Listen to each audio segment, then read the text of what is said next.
রূপার জাকাত দিয়ে থাকি, যদি ফসলের জাকাত দিতে হয় তাহলে কিভাবে দিব, কোরআন ও হাদিসের আলোকে জানাবেন। এটা নিয়ে তো দীর্ঘ আলোচনা করতে হবে। মৌলভীবাজারেই গত সপ্তাহের যে মাহফিল ছিল সেখানে বিস্তারিত আমরা বলেছি, সেটা অনলাইনে আসলে ক্লিপটা আপনারা শুনে নেবেন। বাংলাদেশে অবহেলিত একটা ফরজ কাজ হলো ফসলের জাকাত। আমরা জানিই না, টাকা পয়সার জাকাত, ব্যবসার মালের জাকাত, স্বর্ণরূপার জাকাত আমরা অনেকে দেই, কিন্তু ফসলের জাকাত দেই না।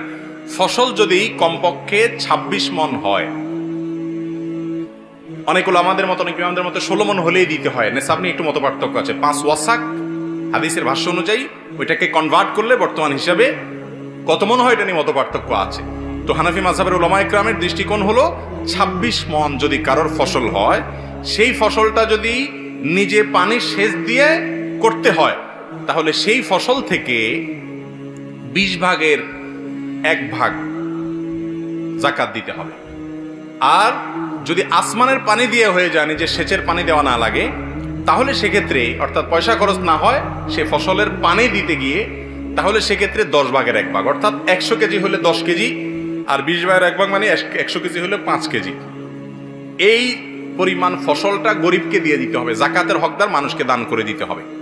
আমরা ওই আলোচনা বলেছিলাম, বাংলাদেশে যেই পরিমাণ ফসল একটি বছরের স্বাভাবিক বছরে হয়, সেই ফসলের যদি ওসর দেওয়া হয় ঠিক মতো, অর্থাৎ এটার যে জাকাত, এটাকে ওসর বলা হয়, সেটা যদি দেওয়া হয় ফসলের জাকাত, তাহলে সেক্ষেত্রে ফিগারটা আমার এই মুহূর্তে মনে হচ্ছে না, সম্ভবত 5,000 কোটি টাকা মূল্যের ফসল দান করা হয়।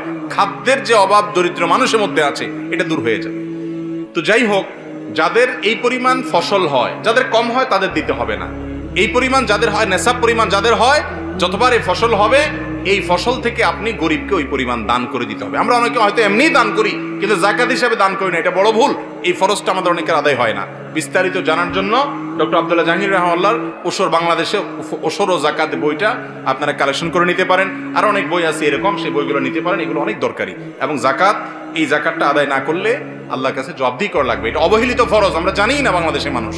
এটা নিয়ে আলোচনা পর্যালোচনা হওয়া দরকার।